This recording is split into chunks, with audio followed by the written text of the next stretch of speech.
Bonjour, n'oubliez pas, rappelait un jour un philosophe, que la planète sur laquelle nous vivons, ce sont nos enfants qui nous la prêtent. Eh bien, au-delà des grands discours et des bonnes intentions, un constructeur automobile, Toyota, a joint le geste à la parole en proposant une nouvelle génération d'une voiture performante, encore plus soucieuse de préserver notre environnement, la Prius, un moteur hybride, essence et électrique. Et bien justement, nous sommes venus l'essayer en Italie, également dans une région où l'on cultive l'art de vivre, en Toscane, tout près de Florence.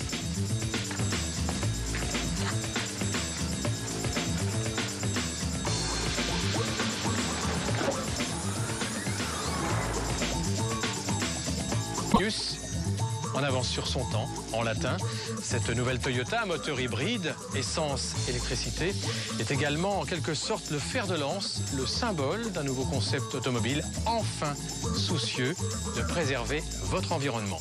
On l'essaie donc sur les routes de Toscane aujourd'hui, ici en Italie, avec Étienne Breu.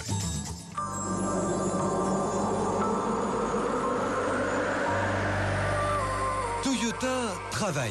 Pas plus que les autres, non, mais dans une autre direction. Il va falloir sans doute s'y habituer. Le bon vieux moteur à explosion ne constitue plus pour le constructeur nippon devenu première marque mondiale l'essence même du déplacement. Les rendements moteurs progressent, mais les problèmes écologiques demeurent. Alors chez Toyota, on propose une solution intermédiaire, la motorisation hybride. Voilà l'orientation.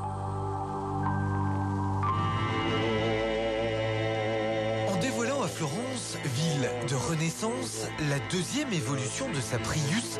6 ans après la première version, Toyota propose une voiture fonctionnant grâce à la symbiose de deux moteurs, l'un essence, l'autre électrique.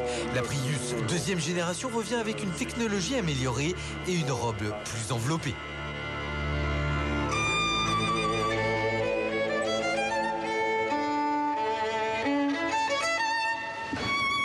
Esthétiquement, la Prius n'a plus rien à voir avec le premier modèle. Plus familiale dans l'âme, avec ses 4,45 m de long et ses 1,73 m de large, elle entre dans une catégorie supérieure, celle qui concerne les Renault Laguna, Nissan Primera, Opel Vectra, malgré une allure de monospace compact. Chez Toyota, on aime les courbes et les surfaces vitrées, quoique partiellement diminuées par ce drôle de pavillon très oblique. Si elle est loin de faire l'unanimité, ces lignes interpellent, restent plutôt originales. Même nos amis japonais, intrigués, ne perdent pas une occasion de faire une photo.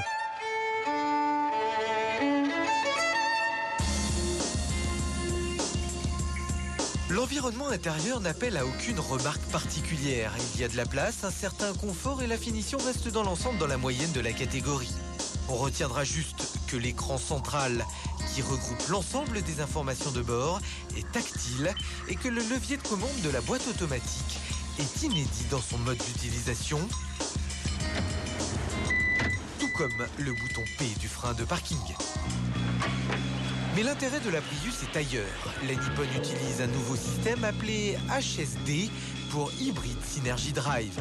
Il allie une motorisation essence, un petit 1,5 litre de 77 chevaux à un moteur électrique placé à ses côtés. Toyota est parvenu à porter la puissance électrique de 33 à 50 kW, soit 68 chevaux, une puissance identique à celle d'un 1200 cm3.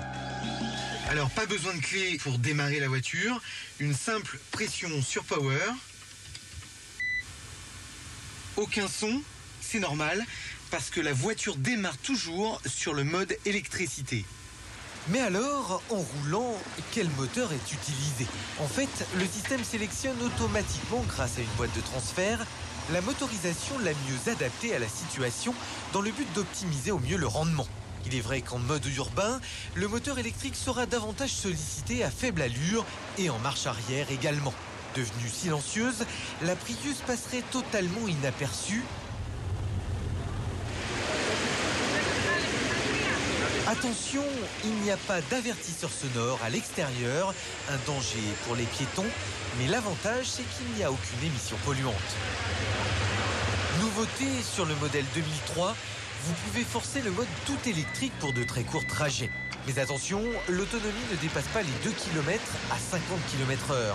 Quoi qu'il en soit, sur la Prius, il n'est pas nécessaire de recharger la batterie à une prise fixe, comme c'est le cas pour cet ambulancier florentin. Non serve. Sur la Prius, le système est autonome, la batterie se recharge pendant le fonctionnement du moteur essence et lors des phases de freinage. Dans l'ensemble, la Prius reste une routière honnête. Mais le véritable intérêt de ce système hybride, c'est tout d'abord une consommation intéressante, 4,3 litres au 100 km de moyenne, une réduction d'un tiers des émissions polluantes et une garantie de 8 ans ou 160 000 km sur les composants hybrides. Les acheteurs pourront compter aussi sur une réduction d'impôt de 1 524 € pour voiture propre. Précurseur, la nouvelle Toyota n'a peut-être pas toutes les qualités, mais elle a au moins le mérite d'essayer d'être en avance sur son temps, la définition même de son patronyme, Prius. Le monde est en plein changement, tel est donc le slogan de la campagne planétaire qui va appuyer la sortie de cette nouvelle Toyota Prius, un moteur hybride, essence et électrique. Toyota Prius dont malheureusement la toute première génération ne s'est vendue qu'à 130 000 exemplaires en 6 ans. C'est aussi la toute première fois dans l'histoire de Toyota qu'un modèle va bénéficier d'une campagne mondiale. Alors, la planète s'asphyxie, on sait que l'automobile en est en partie responsable.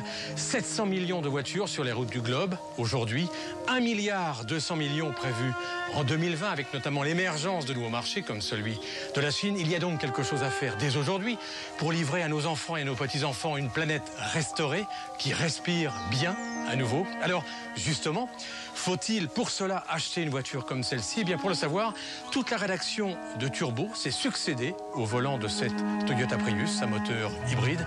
Et en voici le bilan avec Cyril Dorvet. Bienvenue à la Cité des Sciences à La Villette à Paris. Depuis le 28 octobre s'y déroule une exposition très instructive, Climax, traitant du réchauffement de la planète, de ses conséquences et notamment de ses causes, dont la pollution automobile est l'une des principales.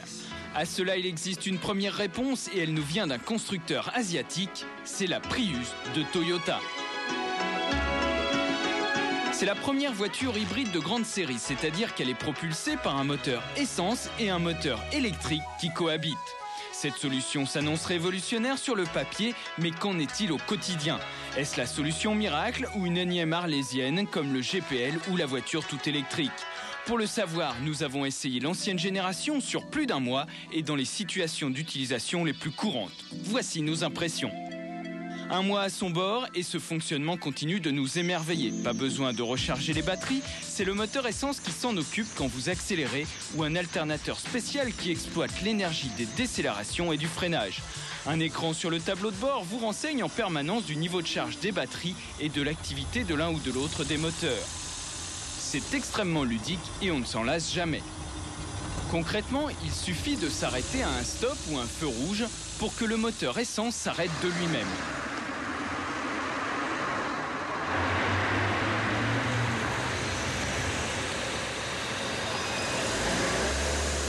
Il se rallume naturellement dès que vous réaccélérez. Et si vous accélérez fort, les 2 moteurs fonctionnent de concert, vous offrant ainsi des démarrages dynamiques tout en consommant très peu. De même, si vous roulez lentement en ville, le moteur essence s'efface au profit du moteur électrique dans le silence le plus total.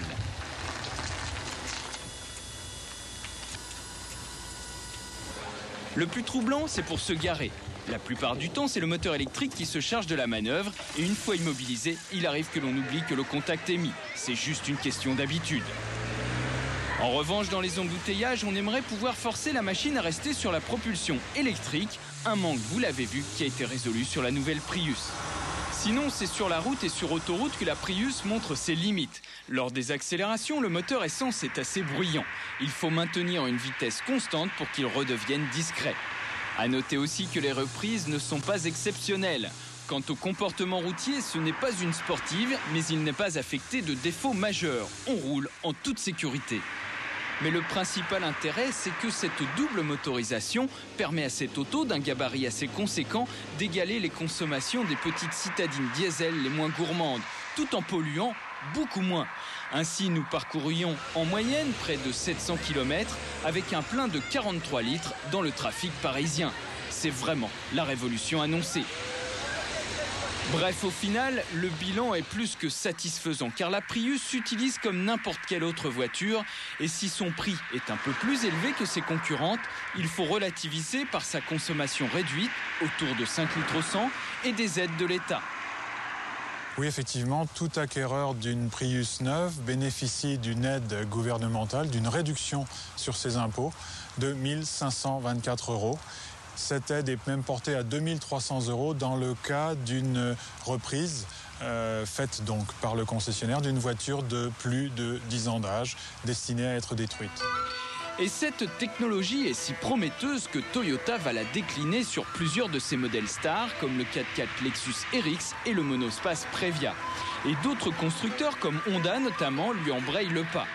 Autrement dit, la Prius vient d'ouvrir une brèche et la révolution est en marche.